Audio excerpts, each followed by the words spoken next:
The United Terran Alliance ships floated silently in Jupiter's orbit.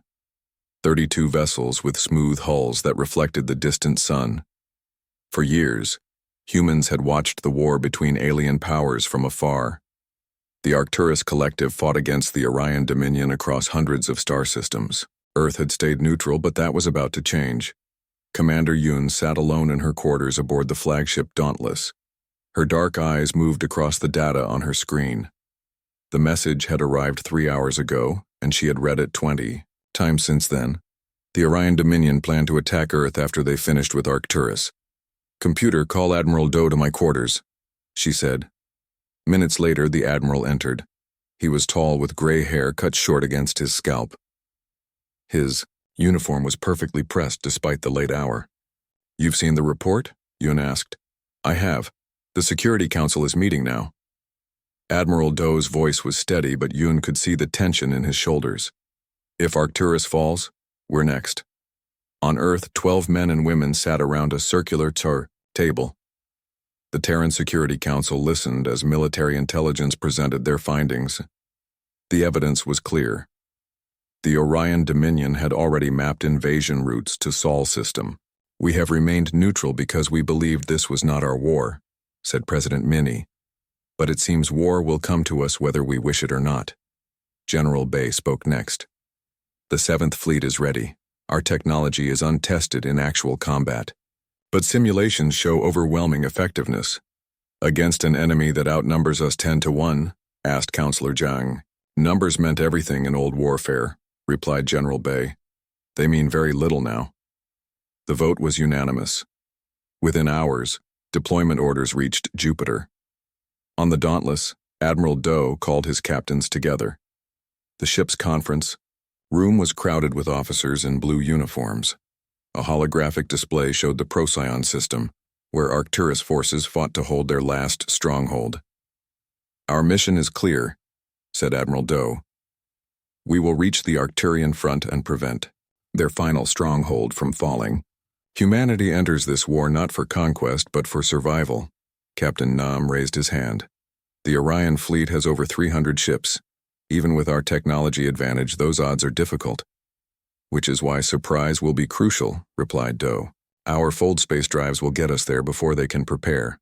No other species has this technology. They won't expect us to arrive so quickly or with such power." Throughout the fleet, crews prepared for departure. Engineers checked the experimental weapons systems that had never been used in actual combat. Medical teams stocked supplies for casualties no one wanted to imagine. Pilots ran final simulations of battle maneuvers that existed only in theory until now. Officer Ryu worked in the engine room of the destroyer Valiant. She moved her hands across control panels, feeling the subtle vibrations of the fold space drive as it powered up. Humans had developed this technology through decades of research, not through chance discovery like other species. The ability to bend space-time would allow them to travel 20 light-years in hours instead of years. "All systems nominal," she reported to the bridge. "Fold space drive ready on your command."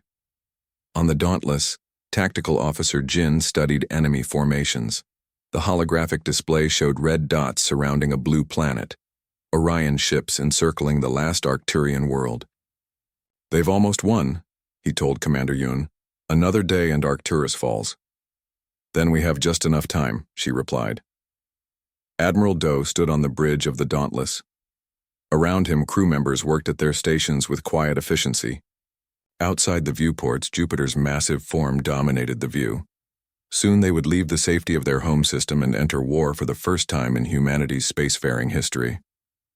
"All ships report ready, Admiral," said Communications Officer Siak. Doe nodded. "Send to all vessels. Operation Thunderstorm is now active. Fold space jump in 3 minutes." Throughout the fleet, final preparations were made. Weapons were armed. Shields were brought to full power. Pilots took their positions.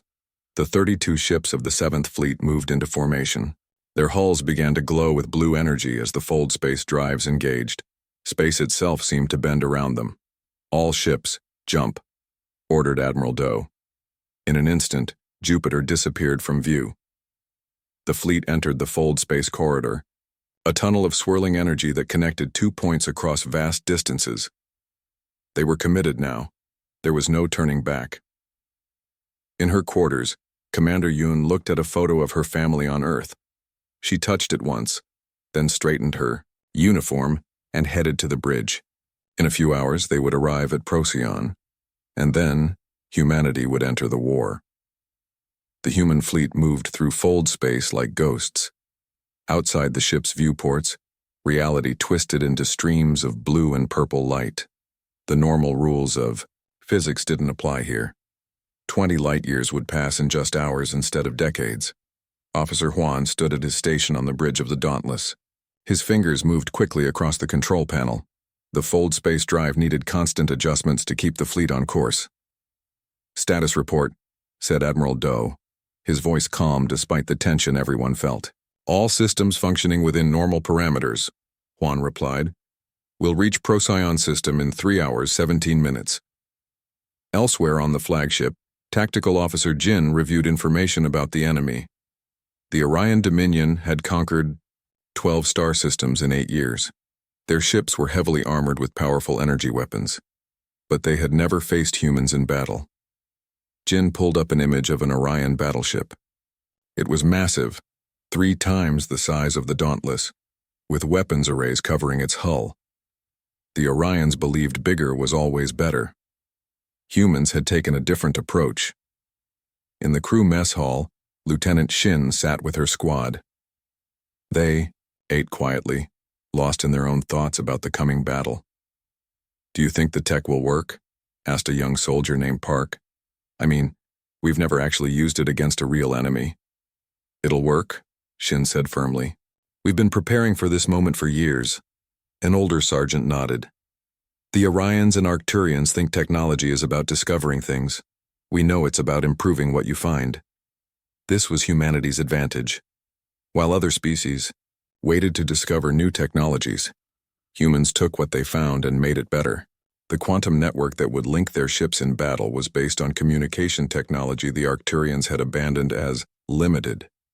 The phase shift weapons had evolved from an Orion design they had discarded as unstable. In the medical bay, Dr. Kang prepared his team for casualties.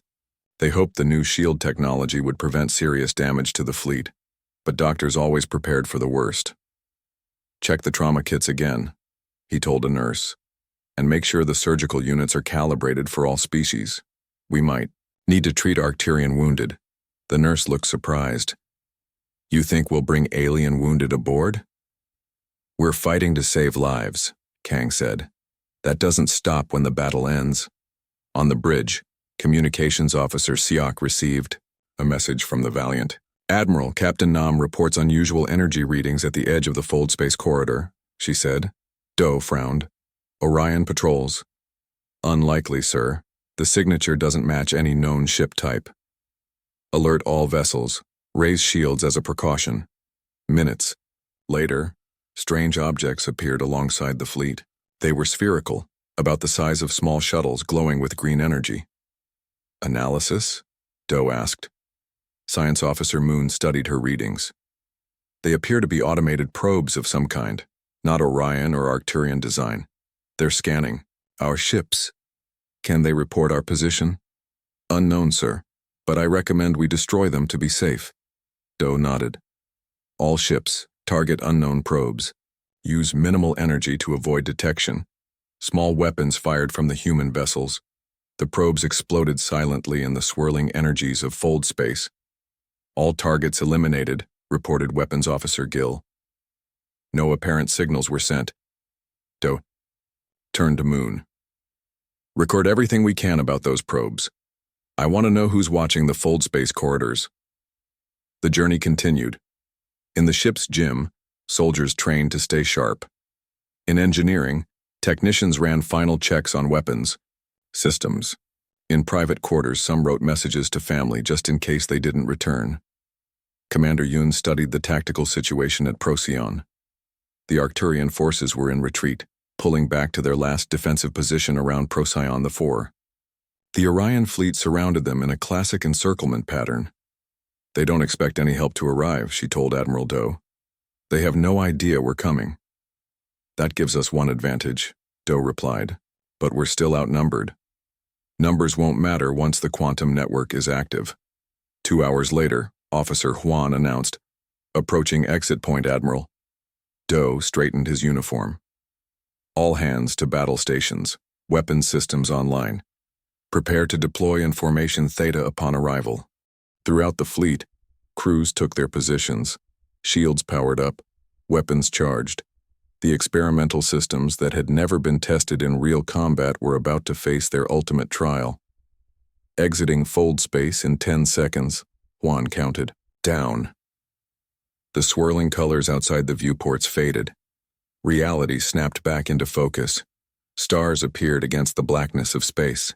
Ahead lay Procyon, a bright yellow star, and around it hundreds of ships locked in battle. "We've arrived," said Admiral Doe. "Now the real test begins." The human fleet emerged from fold space at the edge of the Procyon system. 32 ships, small against the vast darkness of space. In the distance they could see flashes of light, the battle between Orion and Arcturus forces. "All ships present and accounted for," reported Officer Juan. "Fold space transition successful." Admiral Doe stood on the bridge of the Dauntless, his face illuminated by the glow of tactical displays. "Begin passive scans. I want complete information on enemy positions before they detect us." The fleet drifted silently, using minimal power to avoid detection. Their sensors gathered data on the battle ahead. The situation was worse than expected. Over 300 Orion vessels surrounded the last Arcturian stronghold, a small moon, orbiting Procyon 4.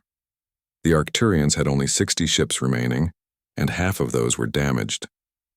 "Sir, we're receiving a transmission from the Arcturian command," said Communications Officer Siak. "They've detected our arrival." "Put it through," ordered Doe. A face appeared on the main screen. The alien had blue skin and large eyes with no visible pupils.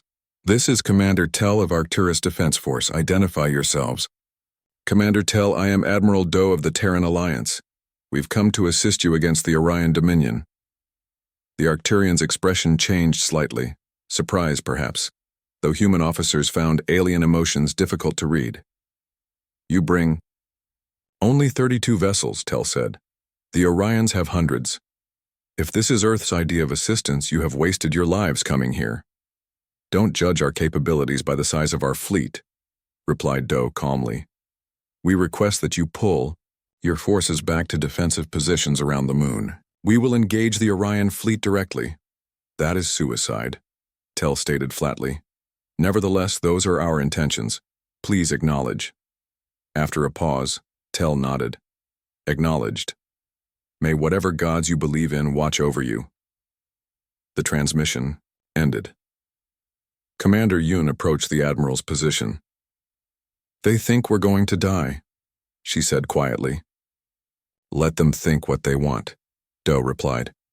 "For now, our apparent weakness is an advantage. The Orions will underestimate us as well." Tactical Officer Jin called from his station. "Admiral, the Orion fleet is realigning. They've detected our presence and are moving to intercept." "Good. Deploy the fleet in Formation Theta." Throughout the human fleet, captains received their orders. The ships began to move, but not in any formation familiar to military observers. Instead of clustering together for mutual protection, they spread out in what appeared to be random positions. On the bridge of the destroyer Valiant, Captain Nam watched the deployment unfold. "The Orions must think we're insane," he said to his first officer. "Or completely inexperienced," replied the officer. "Either way, they won't expect what's coming." Lieutenant Commander Ju worked at her station on the Dauntless, preparing the fleet's secret weapon. The quantum network would link all 32 vessels into a single coordinated entity. No other species had developed anything like it. "Quantum. Network ready to initialize, Admiral," she reported. "Awaiting your command." "Stand by," said Doe. "Let's wait until they're fully committed to their approach." The Orion fleet moved with dangerous precision. Their ships formed attack wedges, designed to punch through enemy lines.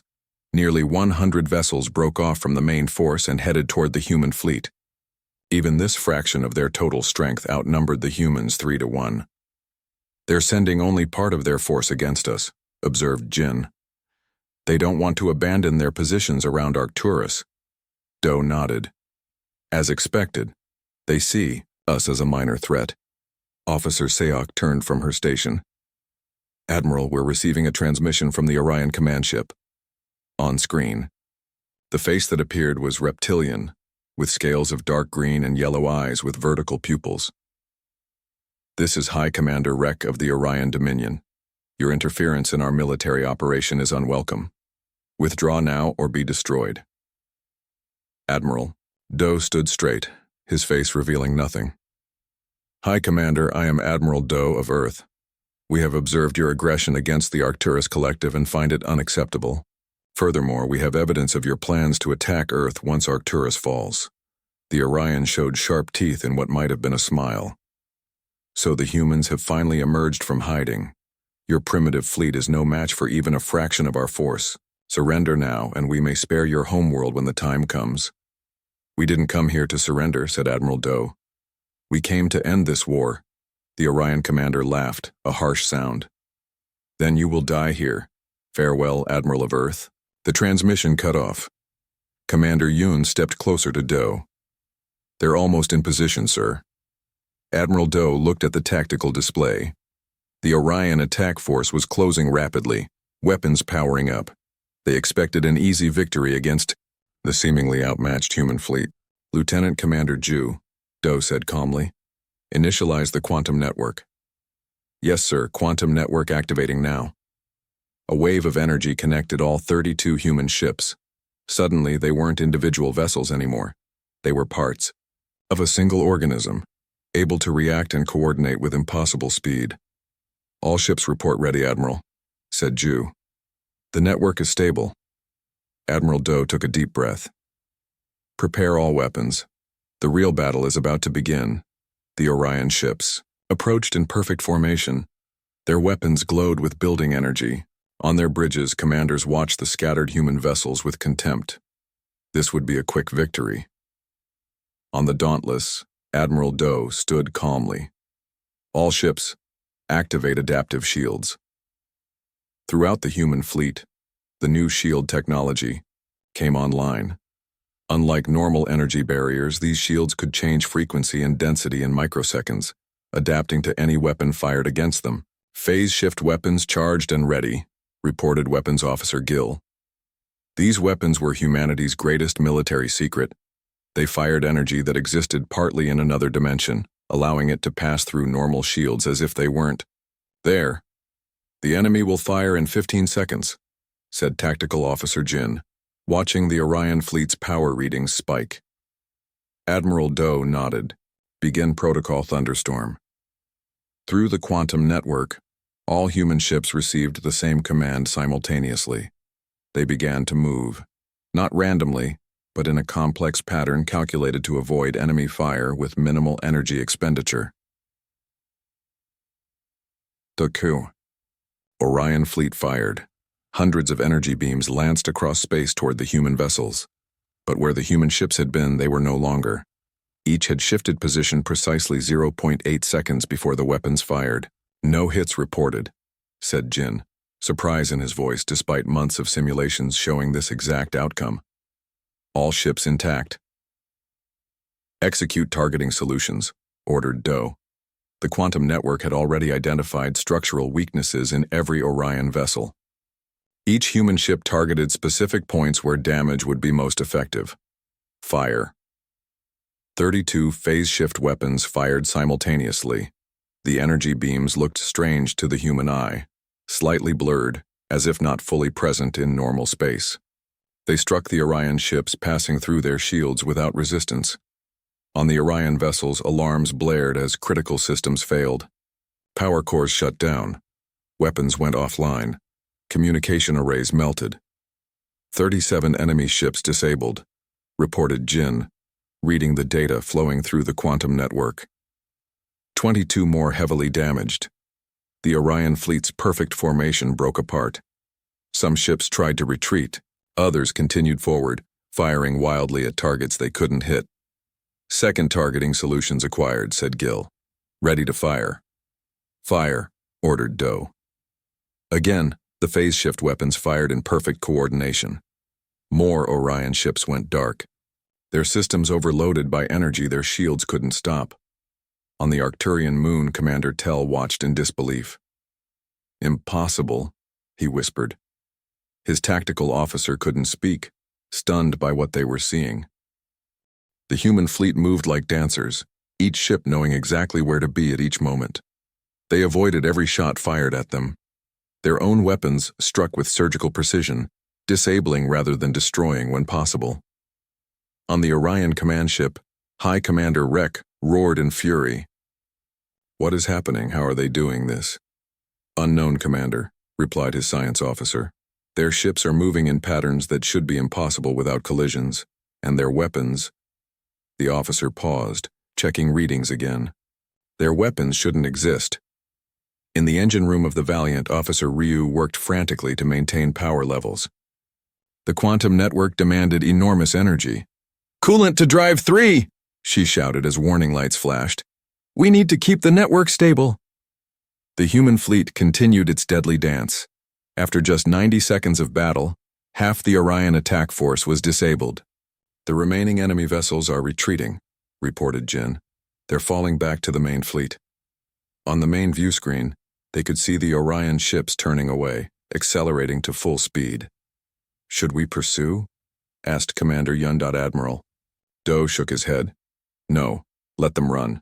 We want witnesses. The tactical display showed the main Orion fleet around Procyon 4. Already ships were breaking formation, moving to defensive positions. Sir, said Communications Officer Siak, we're receiving signals from the Orion main fleet. They're ordering all forces to withdraw from Arcturus space. A cheer went up from the bridge crew. Admiral Doe raised his hand for silence. This isn't over, he said. They're retreating to regroup. We need to press our advantage before they can adapt. But even as he spoke, the tactical display showed Orion ships jumping to faster-than-light travel. Not just from the attack force, but from the main fleet as well. They're abandoning their positions around Procyon 4, said Jin in amazement. The entire fleet is withdrawing. Arcturian command is hailing us, reported Siak. Commander Tell's face appeared on screen again. His expression was clearly readable, now pure shock. Admiral Doe, he said, what did we just witness? How did your fleet defeat an Orion attack force 3 times your size in less than 3 minutes? Doe allowed himself a small smile. Technology, Commander Tell, and a different way of thinking about warfare. The Orions believe in overwhelming force. We believe in overwhelming intelligence. The Orion fleet is in full retreat, Tell said. They're abandoning positions across 3 star systems. You didn't just win a battle, Admiral, you may have won the war. Admiral Doe looked at his bridge crew. They were professional, but he could see the pride in their eyes. Humanity had entered interstellar warfare for the first time, and changed it forever. The battle is over, he said to Tell. Now the real work begins, preparing for peace. Retriclaude can make mistakes. Please double-check responses. The aftermath of the night's events unfolded slowly, like a dark curtain being drawn back to reveal hidden truths. Elena sat in the small police station, her hands trembling slightly as she recounted the events that had transpired. Detective Marcus listened intently, his weathered face betraying a mix of concern and growing understanding. The body of Professor Hartley had been found in his study, carefully arranged as if posing a final mysterious message to those who would investigate. Blood had dried on the antique Persian rug, creating a dark stain that seemed to whisper secrets of its own. The forensic team moved carefully, collecting evidence that would slowly piece together the complex puzzle of the murder. Elena knew she was at the center of something much larger than a simple killing. The old research documents she had discovered in the professor's hidden safe were now spread across the investigation table. Each page revealed fragments of a research project so dangerous and controversial that it could shake the foundations of scientific understanding. Marcus noticed how Elena's eyes darted between the documents, her fingers tracing the edges of a particularly yellowed paper. Tell me everything. he said softly, understanding that her knowledge was crucial to solving this case. The documents spoke of experimental research conducted decades ago, experiments that blurred the lines between scientific exploration and something far more sinister. Professor Hartley had been studying a phenomenon that most scientists would have dismissed as impossible.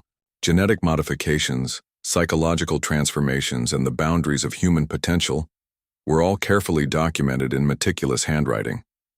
As the morning light crept through the station's windows, Elena realized that the professor's death was not a random act of violence.